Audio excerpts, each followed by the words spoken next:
The feeling of having him on the podcast is like sinking a 50-foot putt. Yeah, it's that sort of anticipation. It's the Senior Director of Broadcasting and Media Talent Management, Recruiting, PGA Tour Enterprises. It is Bruce Kaufman.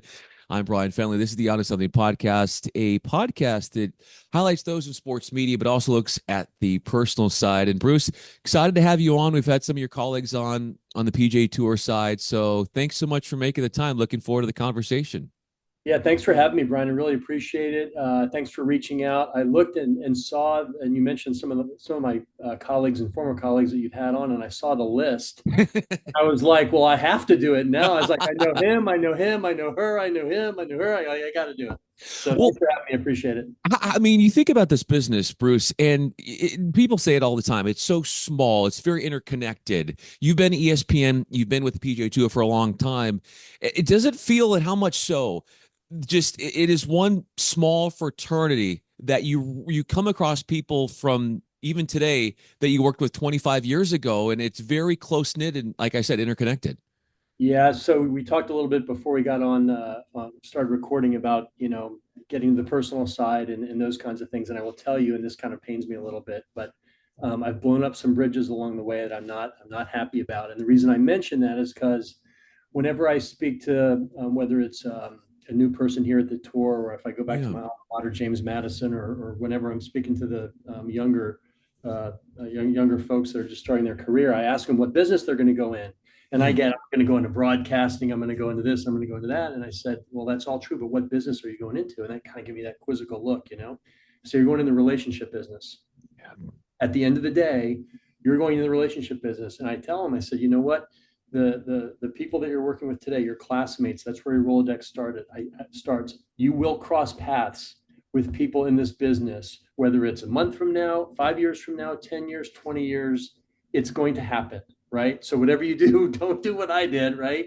Don't blow up those bridges, maintain those relationships. That's vitally important for a number of reasons. First and foremost, for your career health, right? Because you never know in 5 or 10 years, all of a sudden, Brian, just because you're in front of me, is looking for a job, and guess what? PGA Tour has something you might be interested in. You call me up, like, hey, you know what? That's how it works. Certainly, you want to stay in touch with people as you go along in your career, but sometimes it's very difficult. You get relationships, you have children, whatever may happen. You travel around.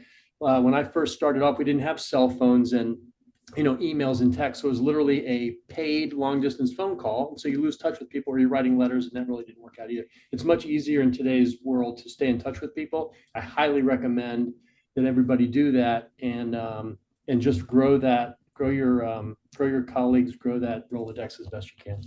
That's so, and it's really transparent and really, I feel like a lot of, and nobody's perfect, when it's very hard to understand the art of relationship preserving because things happen. Not everything always works our way that we'd like to in this industry. And so frustration can come about. And even so, you mentioned some of those stories of early on learning from yourself.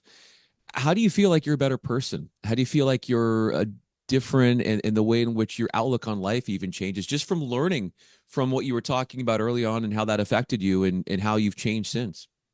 It's very simple. Do the right thing. Walk away. I think the world of I'm going to speak specifically to television because that was my world growing up and still is to a large degree. It was much different. It was a much different place then. It was radio, it was TV, and your TV folks were very rough and gruff and abrasive, and you yelled at people in the control room, and things weren't exactly right. And that's just the way it was, right? It's not the way it is. So I like to think that I've changed with the times quite a bit. Having children helps, having daughters helps, right? But just at the end of the day, just do the right thing. If you're upset, walk away. Don't make any don't make any judgments or decisions while you're upset or someone's bugging you. Find a time when the cool heads prevail and go have a conversation with somebody. That's probably what I've learned the most. What is Bruce Kopp the Family Man like? So that's a great question. He started off heading to ESPN with a pregnant wife, um, and I was there and luckily to have two beautiful, healthy daughters. And at the time, ESPN was not what I was in when I was producing Sports Center and Baseball Tonight and all the late shows and ESPN's a 24/7, 365 kind of enterprise. And I realized one morning that I was not going to see my kids grow up. Like I was not going to be there for them. And I'm off, my days off, they're at school, their days off, I'm working. And it kind of goes back honestly to when I grew up. My dad was in the military, in the Navy. And I'll short the story for you, but he spent from the time I was 3 until the time I was 10, basically in and out of Southeast Asia. So he was gone for a lot of my youth. And even then, when he got back to the States, had big time responsibilities in Washington, D.C., and missed a lot of baseball games and things like that. And so I was determined at that time that I was not going to be that guy. I was not going to, I'm not going to tell my kids, hey, sorry, I missed your 6th birthday party because the Angels and Mariners were in the 12th inning. Not doing that. And so one thing led to another, and I ended up taking a job at the PGA Tour, working more of a Monday to Friday thing. And even then, coming to the tour, everyone here is sort of, let's go play golf. It's Saturday, let's go play golf. It's Sunday, let's go play golf. And I'll tell the golf story later, but actually learned to play right here in Jacksonville, Florida, when my dad was in the Navy and I was a kid. And I didn't play. I literally did not. I play once a year for 20 years because if it's Saturday afternoon, I'm going to go to a soccer game and I'm going to go to the pool with my kids and I'm going to throw them up in the air and I'm going to do that stuff, and golf can wait. And I literally started playing golf again this March. So that's what I did. Rightly or wrongly, that's what I did. Uh, I would say rightly. Yeah, I don't think there's a wrongly in there. It was out before I could bring it back, right? Yeah. I love it as well. And this is what I love about these conversations is that they go beyond the surface, and we get to see people beyond just how they present themselves, say on social media or just on the surface as mentioned, how you easily could have gone down the route of your father in a way. And in so many ways, when we live, unconsciously, subconsciously, we don't realize just how much we are akin to following what our parents are doing in their activities. And we just, because that's what we're used to. But you had that self-awareness to say, no, I'm doing something different. And I'm curious as well, Bruce, when you're in that very formidable stage, when you're talking about between when you're 3 to 10 years old, and events are happening in your life, and your dad is away, that lack of validation as a kid, how did that affect you? Well, my mom was a very, very strong woman, as you can imagine. She's a Navy wife. I don't think I ever saw her. I think when my dad passed away, I think I saw her cry for the first time in my life.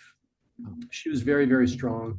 And dad would come home from New Zealand with like a stuffed koala bear. He'd come back with these stories of these remarkable stories of international travel, and with these admirals and all these, like when I was a kid, they seemed like gladiators and warriors, and they're going to fight the fight and stand up for the Constitution and all those wonderful things. So it was fine. I mean, it was kind of fine. Like I didn't really know what was happening. I knew, but it wasn't in front of me every day. Like, hey, your dad's not here right now. Aren't you messed up as a kid? Like I never thought about that at all. It was only until later in life, when my dad actually apologized to me for missing my youth.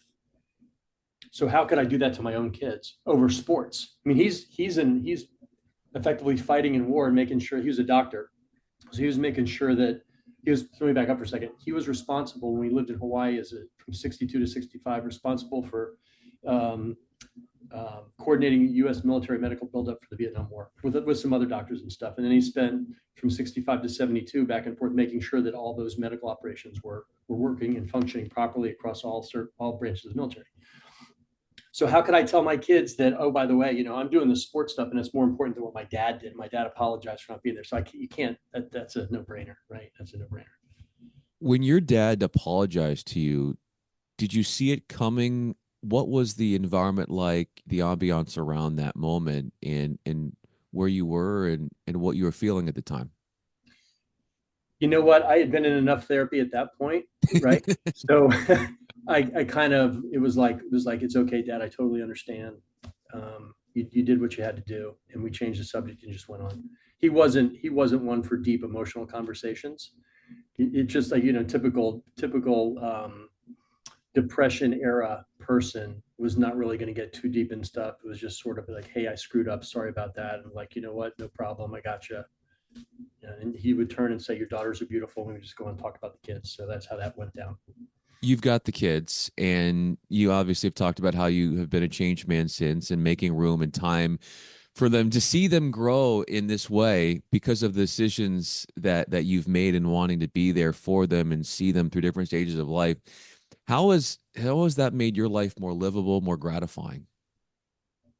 I don't even know if you can put words on it, quite honestly. I'm lucky enough to have one of my daughters live close by and just a mile or two away. And she is not interested in golf in any way, shape, or form. But her fiance is a huge baseball guy, pitched for Penn State. So she knows more about baseball than I do, which I love because she can teach me, tell me what's going on pitch by pitch in the World Series, which is great.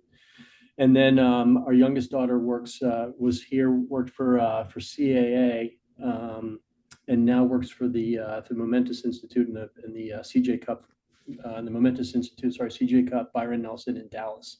So she's sort of in the business in a sense. Well, she is in the business and loves golf, likes playing it. So again, two kids, polar opposites, right?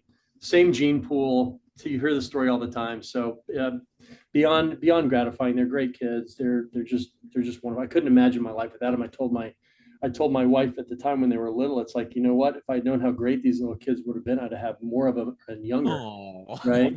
So, of course, then what happens is you teach them to talk, then they use the words against you as they get older, and then there's that whole cycle thing, right? As parents, but anyway, no, that couldn't have been a better decision, and couldn't be prouder of both of them.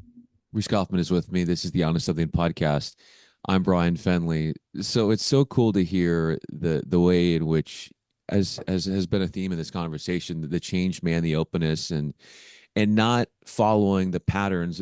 Obviously, you will always love your father, but there were things that you saw that you're like, well, I want to do things a little bit differently as a parent. And the the golf game that you say that you hadn't spent a lot of time working on, I would feel like maybe at times now you get to get out there a little bit more. Obviously, you said from where you are in doing this interview, you are what a sand wedge away from the state of the art grand facility. Would love to ask you about all that and the excitement behind that.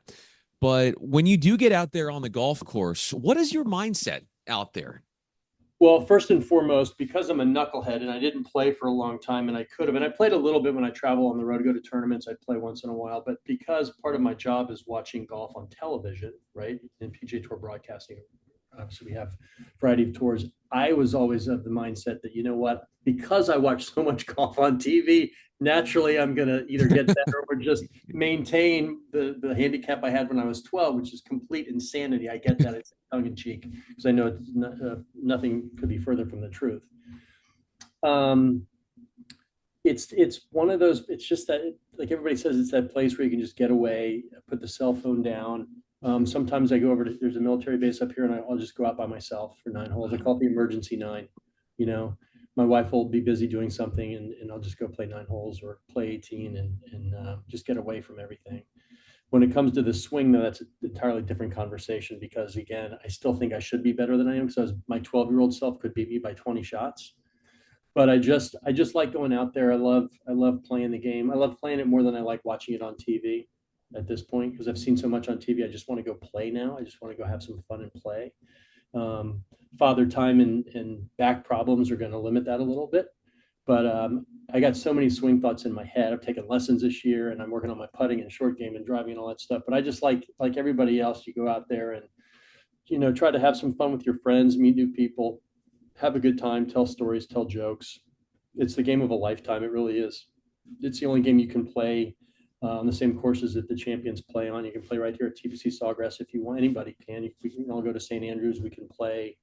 You can play with your friends. You can meet new people. You can play with women and people of different race, genders, backgrounds. It's just, and you can do it for life. So it's great. It's the best game ever, I think. It's yeah, it's one beautiful unifier. And as somebody who likes to go out there, myself in play, but then to see the way in which it sort of is very it clears your mind in a way and allows you to kind of get back to your roots and take that time out for yourself with all of your experience working in golf television. If say in an alternate universe that we were televising one of your golf rounds, what do you think the commentators are going to be saying?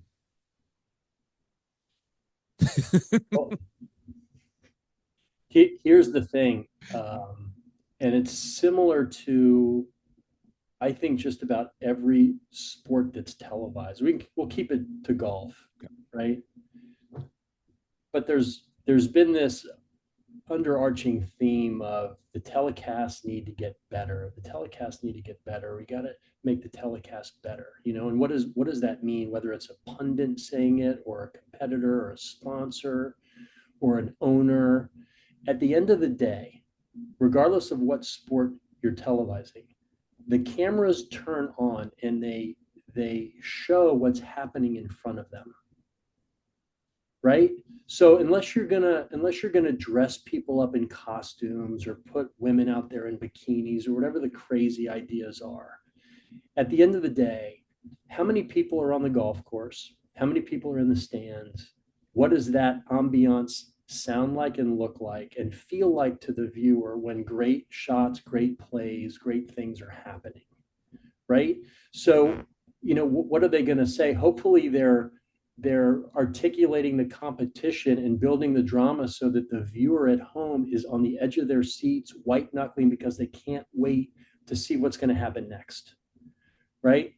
And so it's kind of like a dog chasing its tail. The conversation has come up, and at the end of the day, look, go back at the NHL. They tried to illuminate the puck. That was a disaster, right? I commend Major League Baseball when they have players that are mic'd during the game. That's unbelievable stuff, right?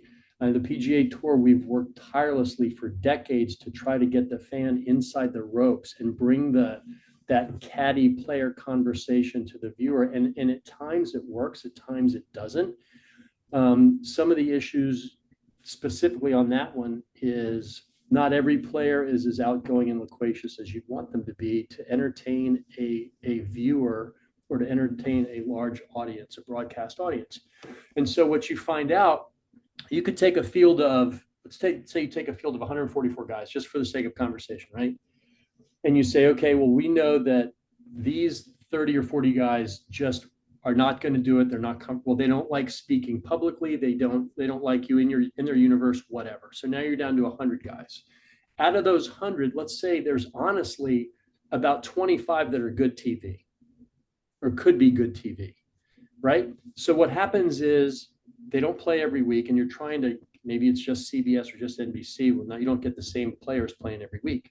So if it's a CBS event, let's say now the 25 is down to maybe it's like 15 guys. Okay. I'm just making numbers up here.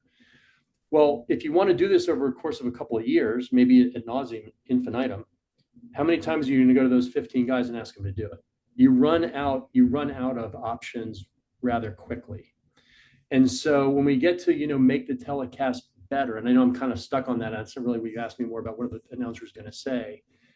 It's the sport, it's the action. It's more about, honestly, it's about the ancillary programming, what's leading into and what the post-game show and what all the social media is around that you can change, I think, probably more easily than you can change what the telecast is. So when you change the framing programming, are you bringing more viewers to hey, you know what, we need to watch this now, and you sit there for the 2 hours or 3 hours and watch the telecast?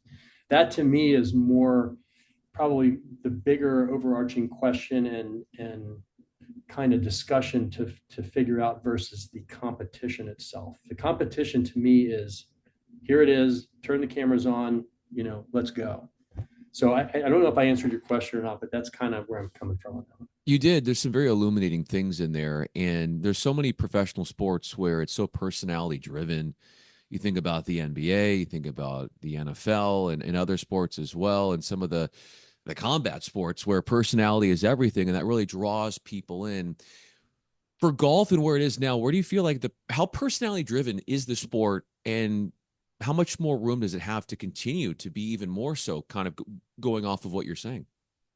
Yeah, I think it's very personality driven. I think the tour, the networks do a good job of personalizing our players as best they can. It's a much different game now than it was in the era of the Jack Nicklaus and the Arnold Palmer. Nobody's fault. Um, the players travel, I think, more so with their on the PGA Tour anyway. Champions Tour is a little bit different. Korn Ferry Tour is a little bit different.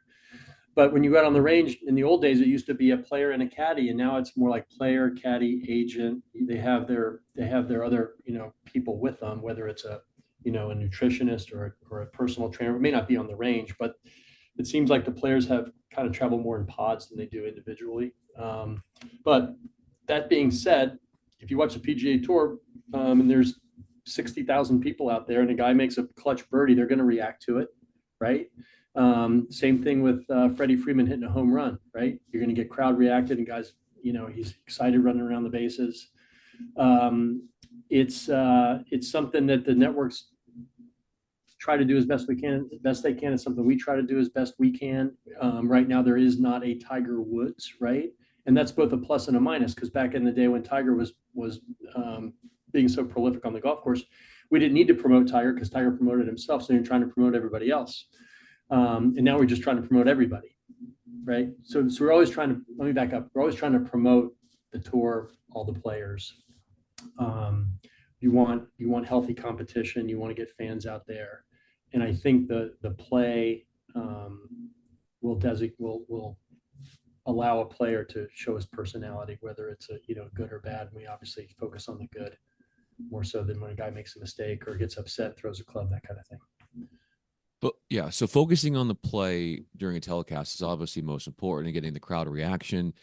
People are there to watch the shots. They're there to watch some of the best golf that the world has ever seen with how much talent there is in a tournament as such. With all of that said, and they come to see shots, they see, what these guys can do on the course. When it comes to the right time Mhm. to weaving in some storytelling Mhm. beyond what you see, beyond, okay, this is his third shot on four. He comes in with two bogeys on two and three, and setting up that the stuff that you can't see Mhm. from the telecast, where the storytelling comes in. Where do you feel like that can be best infused in a golf telecast? That's a really good question. So you have your first two rounds, right? Where the focus is really going to be on the cut more so than anything on Friday. That's probably the biggest storyline versus a Thursday morning at 8:20. Scotty Scheffler's on the first hole, and you want to find, you're talking about whether he's going to win or not. Like back off for a second, right?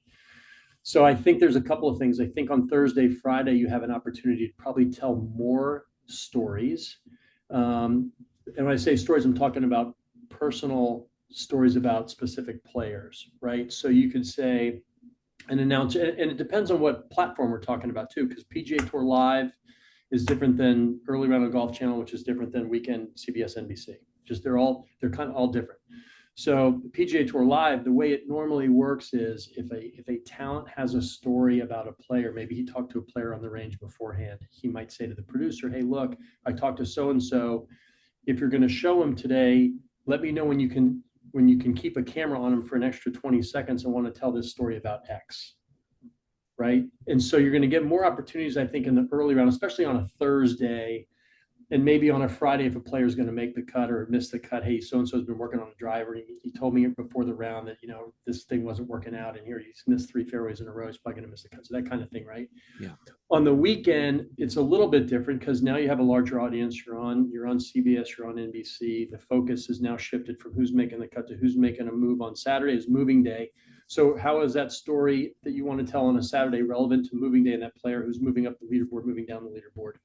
And then on Sunday, your storyline may change again. It still might be a driver issue, putter issue, whatever. But now we're focused on who's going to win. So now that story is about, okay, how does my story impact whether or not this player is going to win, or this player is having trouble, he's not going to win or not going to finish in the top 10, or is he going to hit the Aon next five or the next 10, the swing five, that kind of thing. So where's he placed in the FedEx Cup? Is he moving up or down? So there's storylines all, each day seems like it's a different thematic, and a talent's going to have to pick a different sort of storyline to integrate into whatever that theme of the day is. Going into what you're saying about the storylines, I'm also curious as we touched on that final day, that fourth round in Sunday, and how what the leaderboard looks like can impact the storyline. So if it's Tiger Woods at one of his early majors where he's winning by a gazillion strokes, compared to where you've got five guys within one shot with 3 holes to go, how does that affect the storytelling, and how much you go about thinking of how to best canvas the moment based upon whether it's somebody that's running away with it at the end, or Right. you've got some really stiff competition at the very end? Yeah, well, two things. First and foremost, Tommy Roy, who produces for NBC, and Seller Shai, who produces for CBS. They do a phenomenal job, and I can't speak for either one of them because I have not sat in their chair to direct and produce that telecast. But from where we sit at the PGA Tour, we're constantly watching, and discussing internally how those telecasts ultimately show up, and what everybody's saying about the players and that kind of thing. When someone's running away with a golf tournament, it's kind of tough. Depends on the situation. Is it a Scotty Scheffler, or is it somebody who's coming out of the pack? Somebody we haven't heard of before, and why is this person winning by so much? And then it also becomes a story of, again, some of these other platforms that we have, whether it's the FedEx Cup or again the next 10, the Swing Five. What is winning gonna mean to this player, right? So what does now you're exempt for 2 years and you get into this tournament and all the majors and you get into players and blah blah. So there's that thematic, right? Which is a little different than a Scotty Scheffler winning or Xander Schauffele or any other big name players. Um, when it's four wide coming out of turn four, Yeah. right? It's literally don't go anywhere because we have no idea what's going to happen next, right? What's this next shot? You have four guys tied for the lead on the 15th hole. Someone's going to win. Someone's going to make a mistake. Someone's going to play great. Someone's going to miss a putt. Someone's going to hit what we think it maybe is an easy 9-iron shot. It's going to end up in a bunker. It's going to end up in a bad shot. Someone's going to blade it. You never know. You just don't know. And so that's one of the things that the networks, I think, do a great job of, and the announcers do a great job of, is just hold on because this could go anywhere, right? It's no different than the Kansas City Chiefs and the San Francisco 49ers in a Super Bowl, and they're tied at 17-17, and there's 8 minutes to go in the game, and each team's going to get the ball maybe one or two more times, and you got Purdy's out of his mind and Mahomes is out of his mind and everybody's playing great. Don't go anywhere. That's what the PGA Tour is coming down the stretch when they're nip and tuck. I think that's what I love. That's what I love about it. And always have. Runaways are a little bit different. You just have to change your focus. But sometimes a 4-shot lead, and we've seen it happen a million times. Sometimes a 4-shot lead on the 10th tee doesn't end up a 4-shot lead on the 18th green, right? Guys who haven't won before, they start thinking about it. Guys who have won before, they get that leader in the crosshairs, like, I know this guy's going to make a mistake and I'm going to be there ready to go when he does. So a 4-shot lead, all of a sudden birdie bogey is a 2-shot lead, and now it's anybody's game. Then there's this idea of when somebody does, let's say out of that pack you're talking about, distinguish themselves in the end, how you go about recording and documenting on television. Is it because of a great shot or a series of great shots? And then how do you highlight that compared to, say, if it's a player that is also at the top and then there's a big meltdown? And it's like, how do you be respectful in sharing the story of that meltdown, but also being respectful of the player while also not taking away from what the other player is doing who ends up winning? Right. So that's a really good point. So we actually had that last year at the Allied Challenge on PGA Tour Champions when BJ Singh ended up kind of backdooring into a win because Paul Goydos literally 4-putted the 17th green, and BJ, even though he got the victory, it felt very, very hollow to him, and didn't really want to talk about it. He's like, yeah, I won, but it's not like I won. You know what I mean? So from a PGA Tour perspective, if it's the tour that's producing it versus an outside broadcast partner, we're probably going to show, so and so had a 4-shot lead. This bogey putt was one of 4 in the last 5 holes. Meanwhile, right, here's this other player that kind of par birdie, par, whatever it was to win. If I'm producing for ESPN, I probably would show, two or three bad shots by that player. But again, ESPN and the PGA Tour aren't the same. They're their broadcast partner. We don't tell them how to cut a highlight. Our job, as you can imagine, is to promote the players, promote the tour, promote the tournament. And it doesn't do us any good. It doesn't do the player any good for us to highlight a fact that a guy played poorly down the stretch. We're going to focus more on the player who won and let the guy, who didn't play as well, kind of, just go figure out what happened and play better next week versus the league that you're working with. Highlight the fact that you didn't play well. That's not really fair. That's not what we do. When there's a player who is complimenting your coverage, what is the most meaningful based upon what the player says to you, the compliment, the basis of it that hits you the hardest? When you say compliment coverage, what do you mean? So the way in which, so let's, or even a fan or even Yeah. somebody who works in the industry and they're like, gosh, you guys did a great job in this moment where there was the moment of greatness on the golf course, or something didn't work out, or the way you infuse stories. When you get a compliment, be it from a player, be it from a player's agent in the storytelling, be it from somebody in the industry, be it from somebody who works at PGA Tour, or a fan who liked a sequence of events that you put together on screen. Yep. When you hear a compliment, what sticks with you the most? What do you like to be told that you did the best, as far as like the compliment that sits with you the best based upon what is said?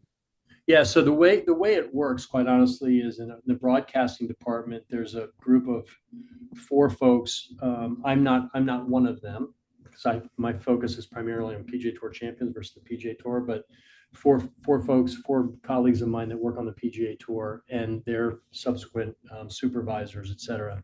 We have ongoing conversations with Tommy Roy with NBC and Sellerstein with CBS about any ideas they have, any ideas that we have, and then what's going to make the most sense in the telecast, whether it's a broadcast enhancement, whether it's bringing ShotLink to life with more 3D animations, or it's the walk and talk interviews with the AirPod from a couple of years ago that they instituted, which is a really good example. And then, okay, that worked great. So how do you want to keep doing it that way? Can you build on it? Can you enhance it? How do you make it better? Or is it as good as it's going to get and we just keep doing it, right? Or we tried something and it didn't work. Okay, well, let's go back, and is that even a good idea? Well, yeah, you can enhance it, you can change it and move it this way, do that. I'll give you an example is moving from what used to be a blimp, literally like the Goodyear blimp that used to hover over right in the old days, to what we used to have was a fixed wing aircraft, which is literally like a little biplane that flew in a circle, right? The problem with the plane is very difficult to follow golf shots because the plane might be moving in one direction, the ball's moving in another. Obviously, the blimp is hovering around.